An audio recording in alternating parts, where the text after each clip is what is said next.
outside hear me? Yeah? All right. Good? Yep. Thank you all for coming.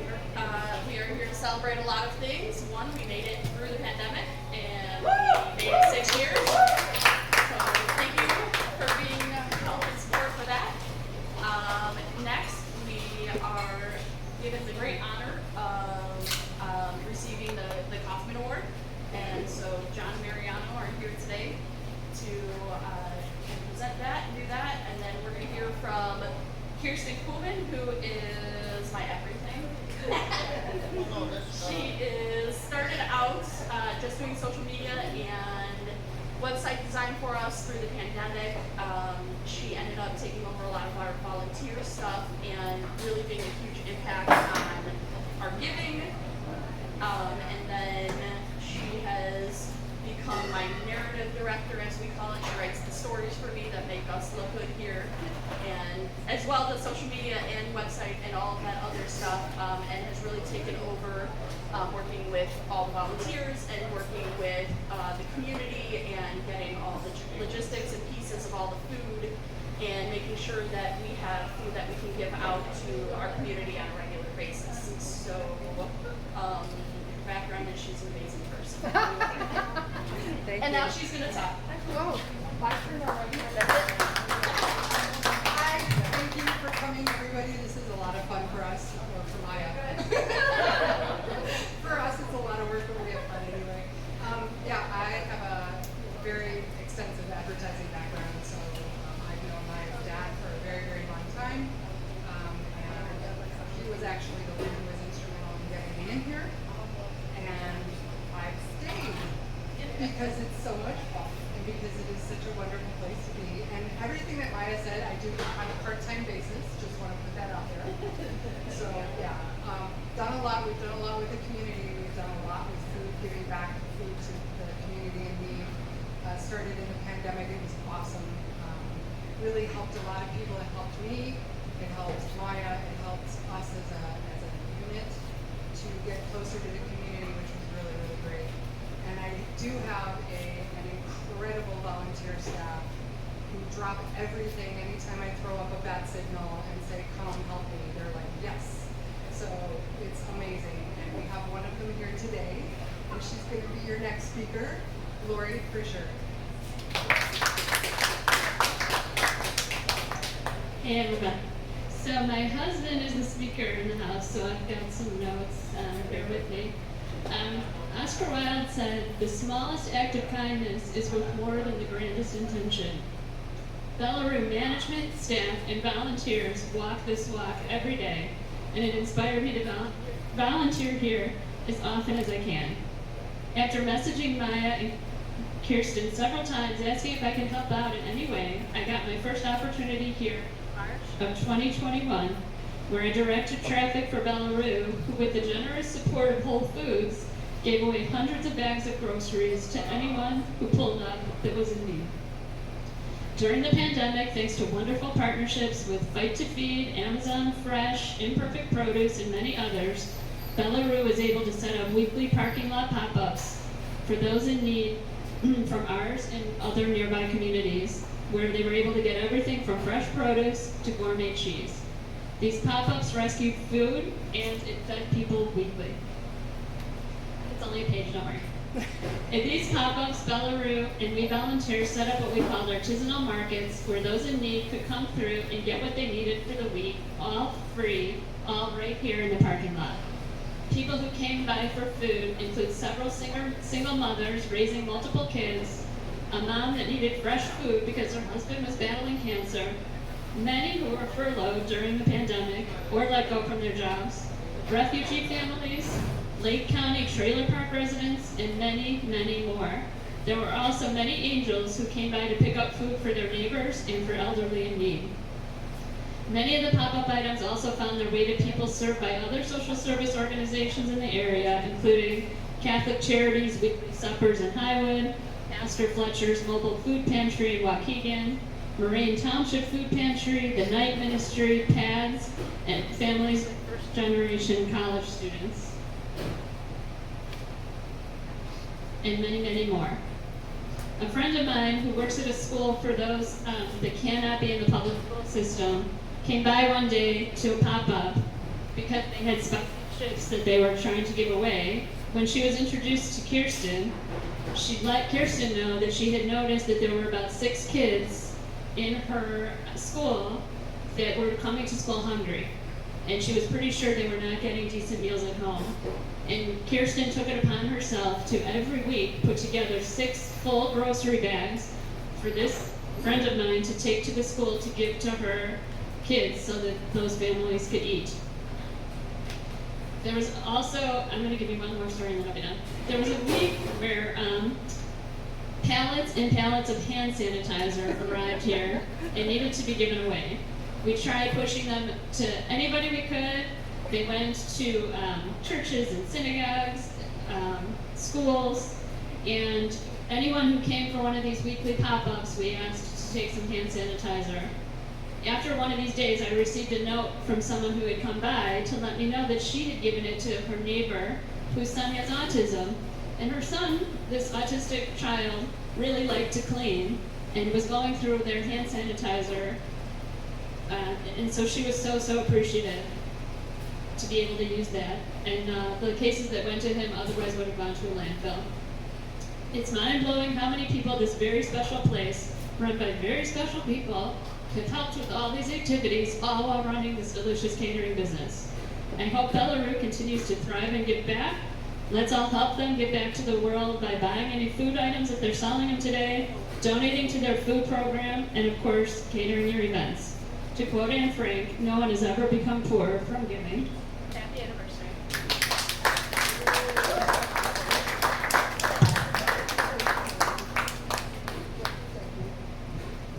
So I guess I didn't say very much about giving stuff now that they did. So in 2020 we started giving. We had a couple friends of mine who couldn't find tortillas, they couldn't find rice, they couldn't find basic staple items for their families.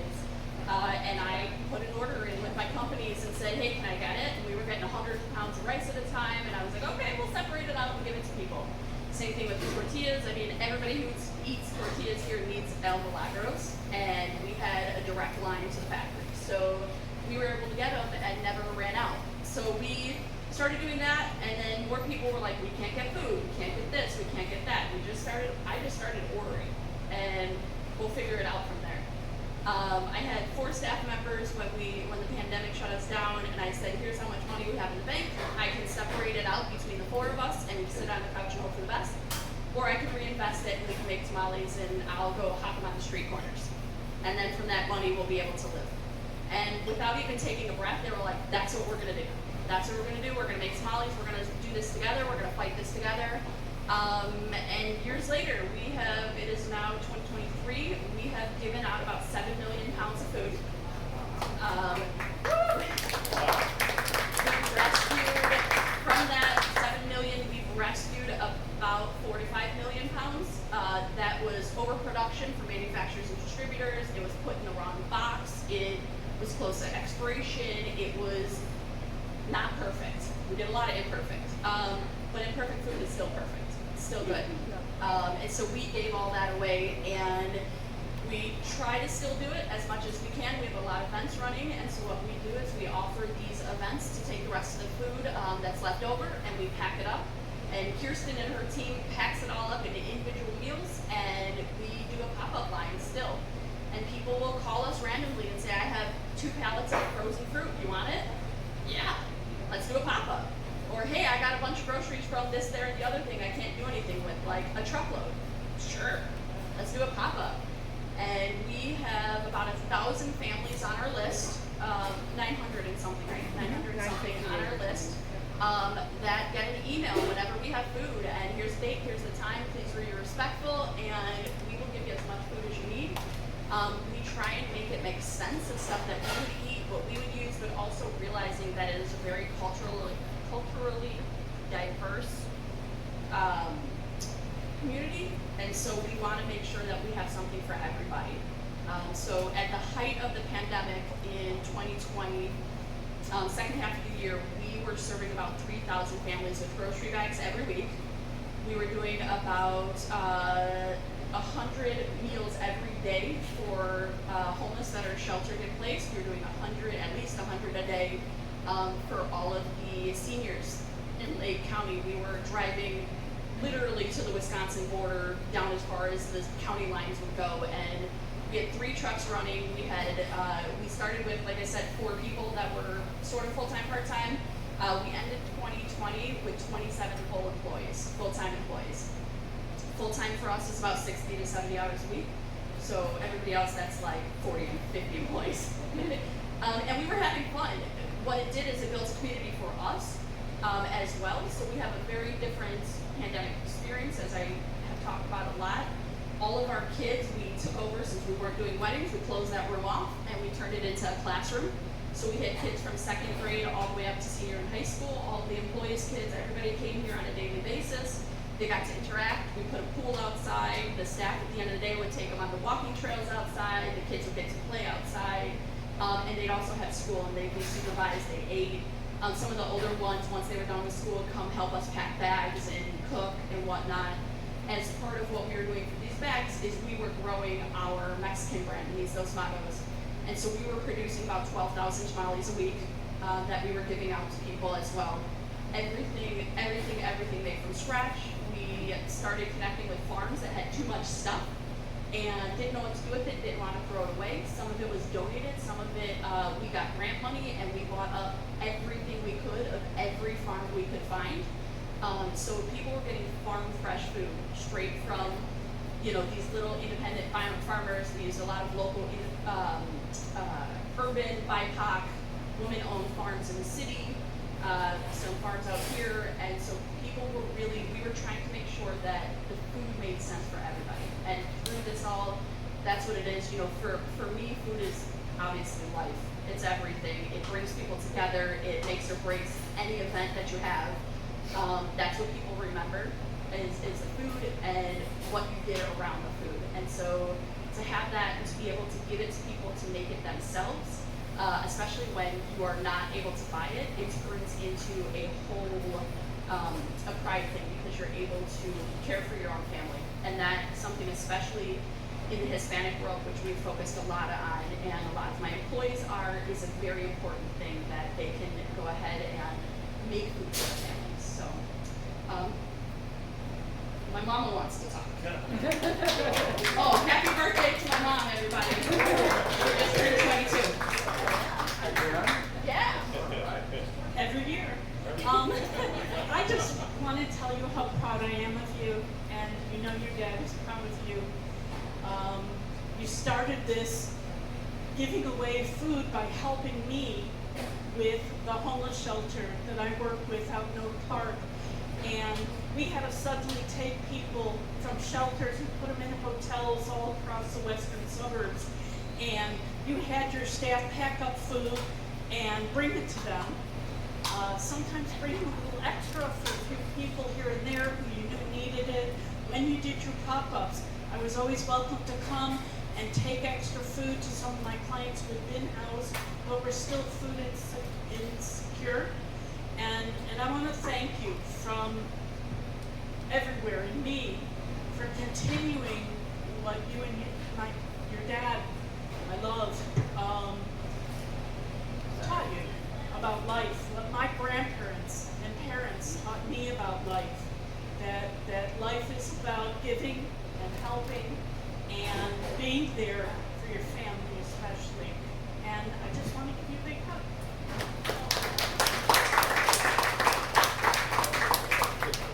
All right. Now I have to find the speech. Hold on. I can do the speech. Hold on. I have it. It's good. I read it. I just had to find it. All right. Pick you first? Okay. John Lazard. Before I talk about the speech, John Lazard has known me since before I was born. He was my dad's best friend and roommate. He's been an uncle to me. And this is what he wrote about himself. John Lazar is a member of Kaufman Center and former board member of International Society for Performance Improvement. After working for AT&T, he started his own consulting and coaching company 28 years ago. He just published a book with 5 other leadership coaches, has written chapters for 5 books, published more than 20 articles, and spoken at international events for more than 15 countries. His most recent book is Social Innovation, a compilation of theoretical and case study chapters co-edited by Mariano. His co-authored 4 chapters for this book, and has been a friend and family of mine for more than 50 years. So without further ado, John Zach. Really wonderful to be here. And everything you said was true. And it better be since I wrote it. So I've known the family for more than 50 years. I went to school with Andy. Andy was my roommate at Lake Forest College. And over the years, we've had many opportunities to celebrate birthdays and anniversaries and holidays and things like that. And in truth, nothing gives me more pleasure than to be here today. A couple of years ago, about 2 years ago, I was with Maya and Holly and some friends at the Chicago Botanical Garden. And she was sharing with me what it was she was doing. She was sharing about all the things that she'd spoken about in the first one, what we spoke about. And I'm glad I was sitting down because I would have fallen over. It was, to me, it was so extraordinary. And part of what amazed me about this, in addition to the heart that she and your staff, your family, because that's the way everybody thinks about the folks that are this family, is that because Maya is so familiar with the food industry, because she knows how things work, she was able to see what were the pieces that were missing, but not just stop there. They go, oh, listen, we're trying to get the last mile so we get the food to the people, but there's this boulder and that boulder in the way. But she would figure out on the fly or shortly thereafter what to do to make things happen and to make things actually workable. And she did that innovatively, creatively, in good spirit, over and over and over and over again.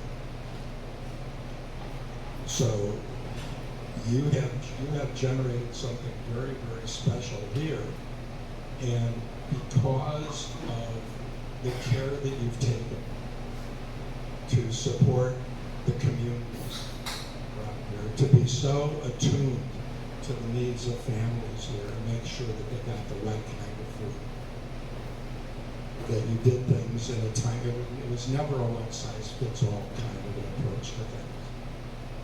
Because you've done such an extraordinary job of it, and at such scale, and at such cost that you willingly paid, you were, in my opinion, a worthy candidate to receive a Kaufman Award. And I'm just happy to be here with my colleague Mariano to present that to you in a moment. So my congratulations to you, my congratulations to your staff, and to all the support that you have so enthusiastically garnered around you. It's obvious the love that is emanating from this space. Congratulations.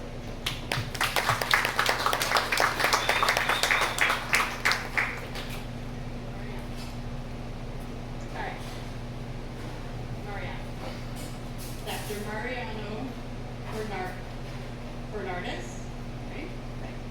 Is founder of the International Society for Societal Performance, executive director of the Kaufman Center, and former board member of the International Society for Performance Improvement. Before starting his own consulting company, he was a partner with Anderson Consulting in Human Resources. Mariano has written 6 books and more than 100 journal articles. His most recent book is Social Innovation, a compilation of theoretical and case study chapters, co-edited by John Zach. He authors 1 article and co-authors 2 others for the book, which will be published as well. And I'm going to turn over my pen. Thank you very much, everybody. The International Society for Societal Performance and the Kaufman Center, we say about ourselves that we are a group of not critics but admirers. We look up, not down, and we try to look up to examples of positive social impact. We do believe, and we find around the world, examples of those who can do well by doing good. Those things are not mutually opposite, but necessary. You cannot do well over time if you don't do good to your community. For me, as a native Argentinian, moved to Chicago 22 years ago, it's a pleasure also to find here in my own community an example of the kind you have already expressed. So the Kaufman Center and the International Society has a pleasure to bestow Vera Ru the Kaufman Award. John is going to help me with the plaque.